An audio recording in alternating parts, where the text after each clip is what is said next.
Script రచయితలు దర్శకులుగా మారే trend విజృంభించడంతో ఇప్పుడు తెలుగు చిత్రసీమలో రచయితల కొరత ఏర్పడింది.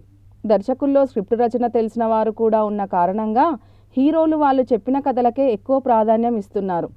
ఇందులో ఉన్న సీక్రెట్ ఏమిటి? ప్రముఖ సినీ రచయిత గోపీమోహన్ దీని గురించి వ్యాఖ్యానిస్తూ, అగ్ర హీరోలు ఎప్పుడూ కథ తమ చుట్టూ తిరగాలనే కోరుకుంటారు.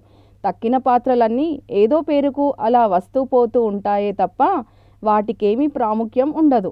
డైరెక్టరే కథకుడైతే హీరో అలా తన పాత్రే ప్రాధాన్యంగా ఉండేలా ఎప్పటికప్పుడు మార్పులు చేర్పులు చేయించుకుంటూ ఉండొచ్చు. అందుకే రైటర్ అయినా డైరెక్టర్ను వాళ్ళు బాగా ప్రోత్సహిస్తున్నారు. ఈ ట్రెండ్ చూసి రైటర్లు కూడా దర్శకులుగా మారాలని అనుకుంటున్నారు. తెలుగు సినిమాలో నవ్యత్వం కనిపించడం లేదని బాధపడేవారు కొందరైతే, సినిమా వ్యాపారం 100 కోట్లకు చేరుకుందని మురిసిపోయేవారు మరికొందరు. ఎవరి గోల వారిదే.